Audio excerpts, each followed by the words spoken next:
Hey folks, thanks for tuning in. Please join us over at rivianstories.com for all the latest Rivian news.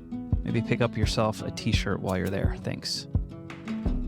We're very excited about the year ahead and looking forward to getting a lot more vehicles on the road and our path towards profitability.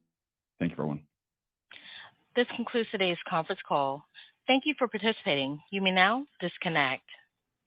All right. So fun stuff. Jimmy, you want to get us started with any McGovern takeaways? No, you're going to have to give me a couple minutes. All right. So, well, I've got the one that, and it came up in the chat, but the one that I think is going to be most visible to the community and the customer base, and that is expanding the current footprint of 28 service centers to 54 by the end of the year. That is a big deal. And that's going to be huge for Rivian from an operational perspective in being able to more easily deliver more vehicles and hopefully reduce those service wait times that we've talked a lot about, and get service centers closer to people that do not have service centers close today. So that's a big one. I think what we're going to end up seeing, though, with the additional service centers are going to be your Portland, name a suburb outside of Seattle and Bellevue, like Redmond, maybe, or is it Redmond for you people that live in Washington State? It's gonna look like a lot more getting just outside of that area to then spread out the footprint in areas that are seeing wait times in June already, especially until legislation happens that allows for service centers in states like North Carolina, Georgia, a few of those other states that aren't allowed to have, South Carolina, thank you, Alex, that aren't allowed to have service centers currently. Yeah, no, pretty interesting. But I think that was a huge takeaway. The other huge consumer-focused takeaway that was new today is announcement of the Max Pack R1S, which I know I saw Rashad comment and others. That's going to be a big thing for people. Now, I'm gonna play devil's advocate there just a little bit, because that's 390 miles of range on 21s, and so that's an increase of a little bit more than 70 miles of range, right? So I'm sure that'll make a difference for some people, but for most people, I don't think that's going to change how they would use the vehicle much. But we'll see. I'm excited about it. Alex, we should all go change our configs. Next one for me would be the re-rate that they are planning to do mid-24, which would then bump up from 50 to 85. So 65 to 85, if I'm not mistaken, with regards to R1 production capacity. Yeah, I mean, that's significant. And matter of fact, I'm sure they're going to need that to stay in front of the reservation, backlog.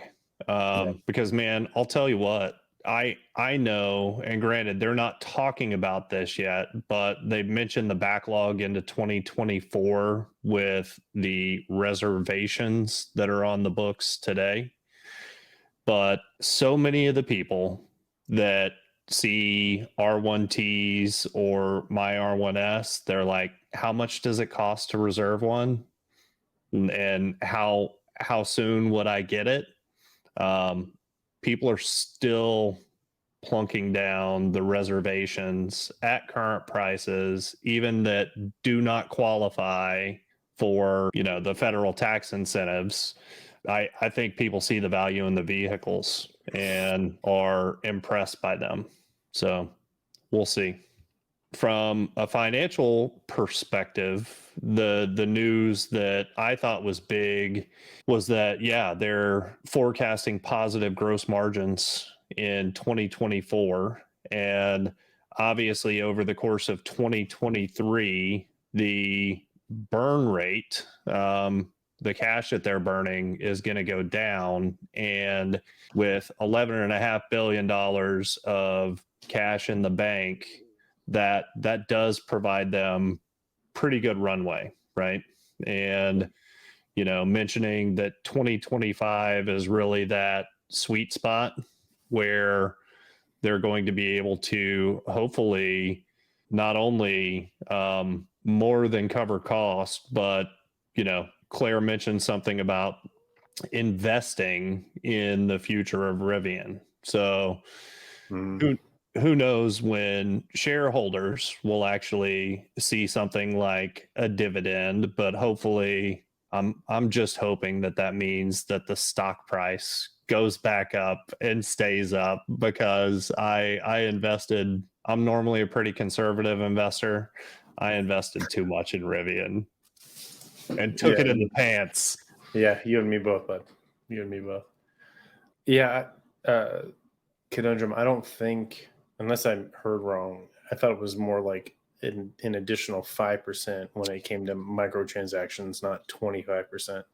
Well, right. So to kind of break that down a little bit, is they think that the non-vehicle side of the business will contribute, an extra 5% in their overall margins. Yep. So it's going to be much smaller numbers at much higher gross margins for that portion of the business, if that makes sense, that will contribute an overall 5% increase to company-wide gross margins. Yeah, it'll be interesting to see. We're knocking on the door of March, obviously tomorrow, but we're a month and change away from the RAN no longer being free for the 10-ish locations, I think, that are currently online. So it'll be interesting to see in next call when, or if they at least talk about what they're making from the RAN and the RAN sites they currently have. Yeah, I do think that, they're counting a little bit more on subscription revenues for various things, including their fleet platform, once more of the commercial vans make their way out there. And I'm sure that there's going to be a subscription component for the consumer side as well. We still need to see what the membership program is all about, what all's included, what does it cost, so on and so forth. But I don't know. Yeah, so Stephen, real quick, while you got that question out, if you go to Rivian's site under charging, scroll down halfway and you'll see at least the sites they're announcing. There are a few sites that have been spotted and are being used by people that Rivian does not have live yet on the truck or on the site, like Blowing Rock there in North Carolina. That's currently up. And Connor, thank you for posting that link. Sorry, and I'm catching up in the chat over here to see if there's anything that, golly, it kind of blew up there, man. It did blow up. But yeah, I still want to see more RAN sites, and God, it is disappointing just from a consumer point of view when there's supposed to be this magical charging network. And I think there's only 2 that are coming soon in Texas, which I was reminded the other day when I spent some time at the Capitol. Texas is the 9th largest economy in the world. And we'll have 2 RAN chargers. So that's exciting. The Texans also think that Texas is the biggest state No, we're in the United not. States of America. Alaska's the Not biggest. not according to most Texans. I'm just saying. Whatever, bro. Anyway. Thanks, Tim, for hanging out. Okay, let's see. It is pretty cool to see who posted that link for new service centers. I lost it. Anyways, so the service centers are up on the whoever posted that link. I missed it. I apologize. Anyways, if you look, Jacksonville is now officially on the map as a service center coming soon, which is pretty sweet.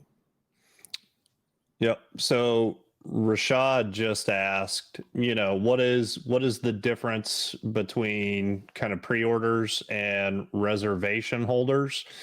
And Rashad, that is where they drew the hard line about, as a reservation holder, there is no pricing tied to your reservation at all. That's where they made it really clear that, hey, pricing and options can change based on where you are in line and, when you might actually take delivery.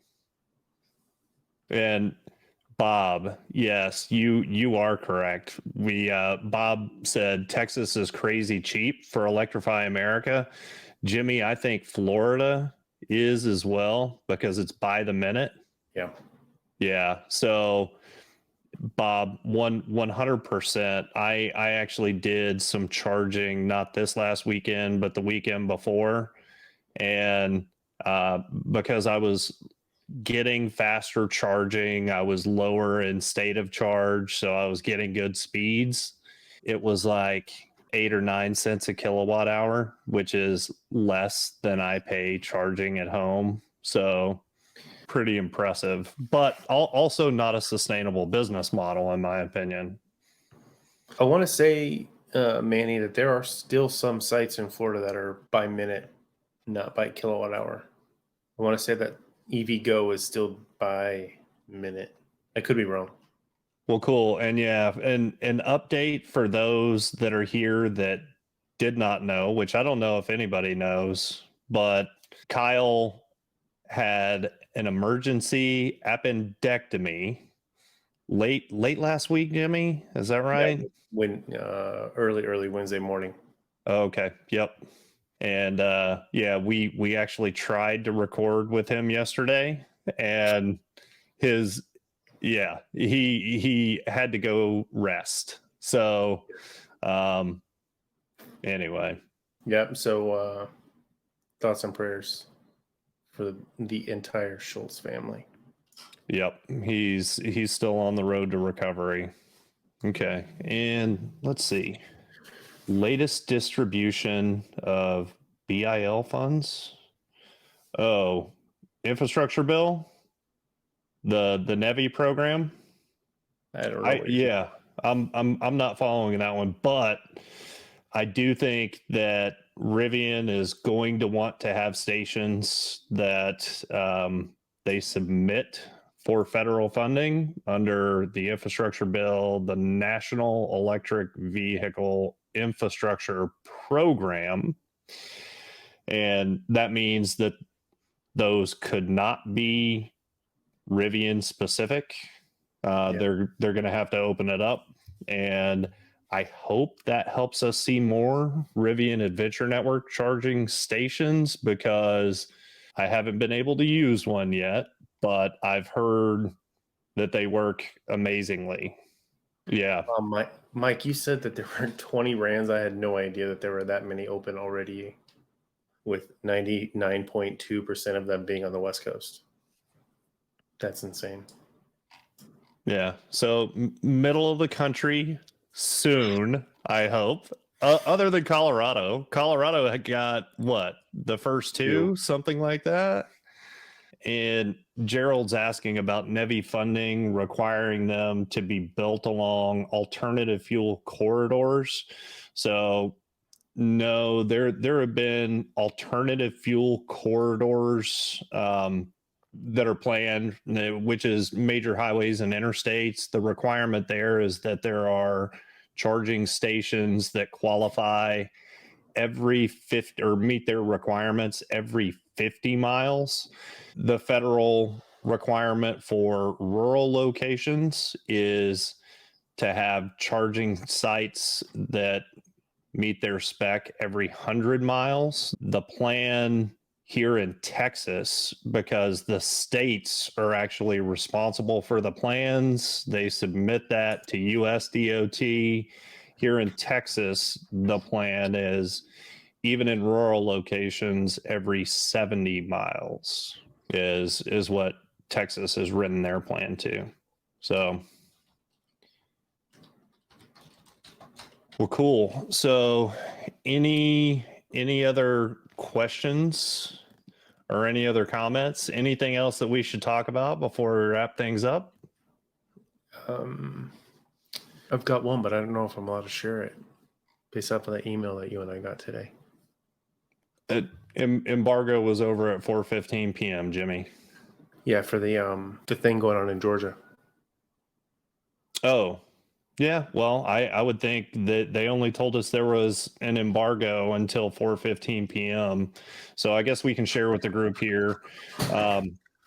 RJ and Georgia politicians are having an event tomorrow, and I don't have the email up in front of me, Jimmy, but I'm getting there. there is a press event, and I guess it's about the obviously about Rivian and their investment in Georgia. Yeah, so March 1st, 2 p.m., the governor, RJ, the lieutenant governor, and some other people will be providing remarks celebrating Rivian's partnership with Georgia. Following the program, media will also have the opportunity to explore multiple Rivian R1T and R1S vehicles. Yeah. So March 1st, 2 p.m. I'm sure that video will be going. It'll be hitting the news cycle at some point. Oh yeah, without a doubt. Press will be there. So it'll be a big deal. Tony actually sends his regrets. He is in Georgia getting ready for tomorrow's event. Oh, nice. Well, that's cool. Yeah. Heck of a deal. Well, thanks everybody for joining us, and hope we need to do another backers chat soon, Jimmy. So we need to get that on the books for sure. I mean, do we just need to put ourselves on the spot and just pick a date? Yes, but not right now, because dang it, man. I'm gonna wrap this up and run to take a bio break. But anyway, right. Well, I'm texting you when we get off here, and we need to pick a date. All right, done. Thanks, guys, for coming out. Thanks, Skylar, for running this bad boy. Hey, my pleasure. Thanks, everybody. Have a good evening. Bye. Yeah, see you guys.